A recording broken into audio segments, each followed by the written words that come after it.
Hi, my name is Robin and I'm a wig addict. I'm going to start a new series and I'm going to go through all my wigs that I've got and tell you what I really think about them, if I would get them again. And it's going to help me too to try to sell some of them. So I do want to do a destash. But what I'm going to do is go get my very first wig I ever bought. It is Simmer Elite by Raquel Welch in the color Shaded Biscuit, 19/23 SS. And that wig I got at a local wig shop. I won't say the name, but I'll be back with my thoughts. I'm gonna go put it on and I'll be back.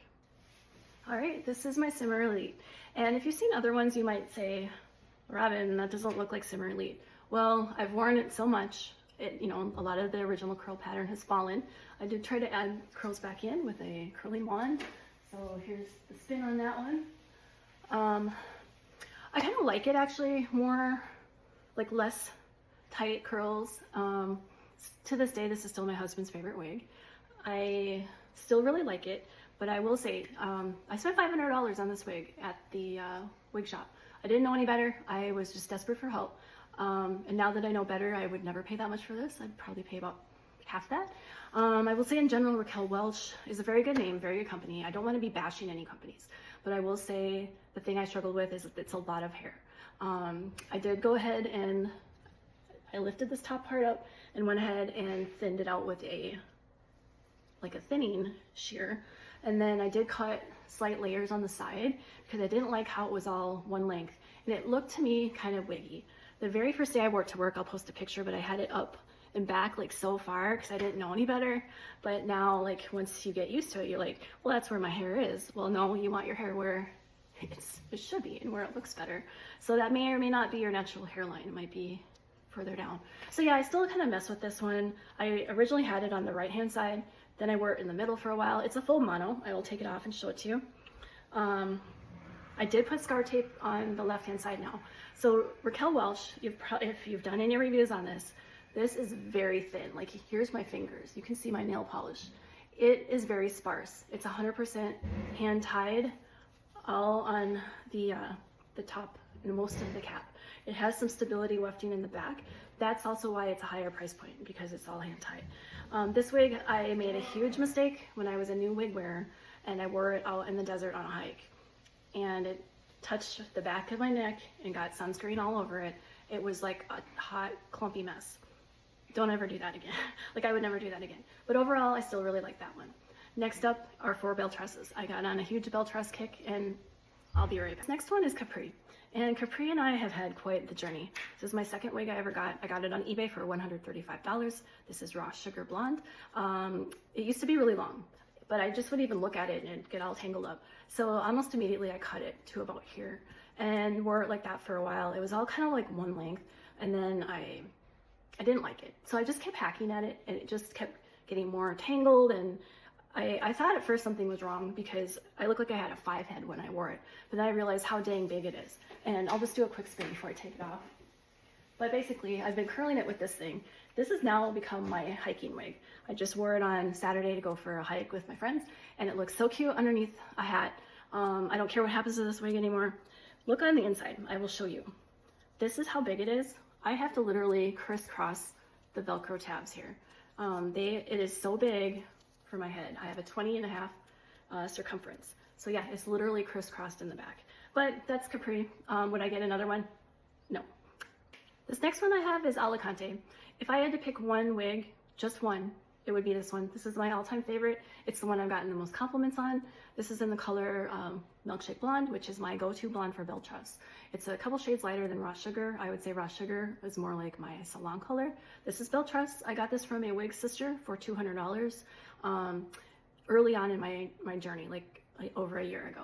I did cut some bangs on the side, like shorter bangs. I can't stand it when things are all like one length. I can't stand that. I have a long face and it doesn't look good. So I'll do a spin for this. I just love the back on this one. It's so fun and sassy. Like, I've literally had people at work, we're at counseling, and this one lady's like, I'm sorry, I'm trying to pay attention, but I just love your hair. Where did you get it done? And when I told her it's a wig, she's like, are you kidding me? So she was blown away. This one I've brought on vacations. It's just an easy throw and go. Sadly, I've been having it sit in the closet for a while just because I have so many others, but this is one of my top 5 for sure. Alicante by Belle Tress. This next one is Los Angeles, and this is in the color Raw Sugar Blonde. So this is the same color as my Capri. It's going to be the same color as the next one that's coming, which is Genova. If you know anything about cities, those are all city names. So these are all city collection from Belle Tress. This I got from the same wig sister for, I have everything on a spreadsheet, by the way. It is for $140. And I've also cut this one. If you look at the original Los Angeles, it's actually a curly style. I straightened this and I cut the wacky curl off. It was like an asymmetrical bob with a weird wacky curl. So I cut that off, straightened it, and here's the back on that one. I love Los Angeles too. It's an easy throw and go. I wore this to my colonoscopy. All of these two I've got videos on. If you look back through my socials, these would be one of the first couple of videos I ever did. But I've still hung on to these. Number one, because they're cheap and I wore them a lot when I was a new wig wearer, and the more you wear it, the less money you're gonna get for it, so you might as well hang on to it, right? But all of these city collection fit, I would say, average to large. I have this one crisscrossed as well, and you know, that's just what I need to do to get it to fit my head. But yeah, I have one more left for this round. The last one I have for this round is Genova. This also is Raw Sugar Blonde. So of my first 5 wigs, I've got a really blonde one. That was like my goal hair, the Cimarelli in the shaded Biscuit. I always wanted that color, but my bio hair could never go that bright. It was always more like this from the salon. This is very much like my salon color. So as far as bio hair goes, I actually wore my hair almost just like this for years. So this one felt very much like home after I cut it. Again, it was all kind of like one length. So I cut these long layers in it with a razor that I got from Amazon. So I just went and did that, and I very slightly thinned it in the back. Other than that, it's pretty much this original style. This is still one of my favorites too. I wear this a lot on date night. This one I paid $225 for it at Raquel. So first wig, again, local wig shop. Second, third were wig sister. Fourth was, oh, sorry. Second was eBay. Third and fourth were wig sister. Fifth was Raquel. So then I start, like my next 5 I do, things are going to be a little bit different. I can't, like I said, I can't really sell these ones because I've worn them so much. That's all I had when I first was a new wig wearer. The thing I like about these is my bio hair is gray.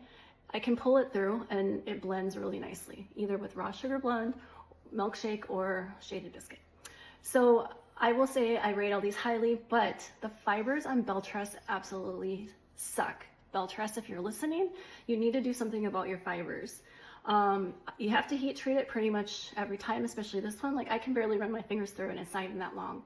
Of course, Alicante and Los Angeles, since they're so short, they're a lot easier to deal with, but I would never buy Capri again because it's long and curly. I won't do long and curly Belle Tress anymore. Sorry. Or Raquel Welch, because until they fix the fibers, and I don't know if it's even possible to do that, but I've also gotten spoiled by human hair because it's so soft and it's so easy to do.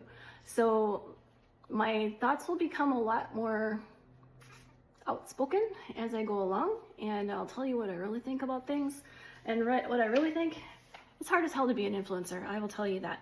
I'm not even like an influencer because I only have hardly any followers, but all the big influencers, I've stopped following them because it's full of BS. All they're out is to make a buck, and yeah, that's their income, fine. But they're not genuine. They're not telling you the truth on a lot of these products, and I'm done with it. I unfollowed them. A lot of them have gotten way too big for their britches, and they don't care about their followers at all. And all they're doing is trying to promote, buy. I'm not gonna do that. I'm on a buying freeze. Or if I'm buying cheap ones now so I can experiment a little bit and get some different colors and different things. But yeah, that's my initial thoughts on my first 5 wigs that I've kept. Of course, I had other duds in there and other things that I've sold, but those are the ones that I've kept and held on to and I still wear. All right, thanks for watching. There'll be more series to come on random thoughts from a wig addict. All right, thanks ladies, bye.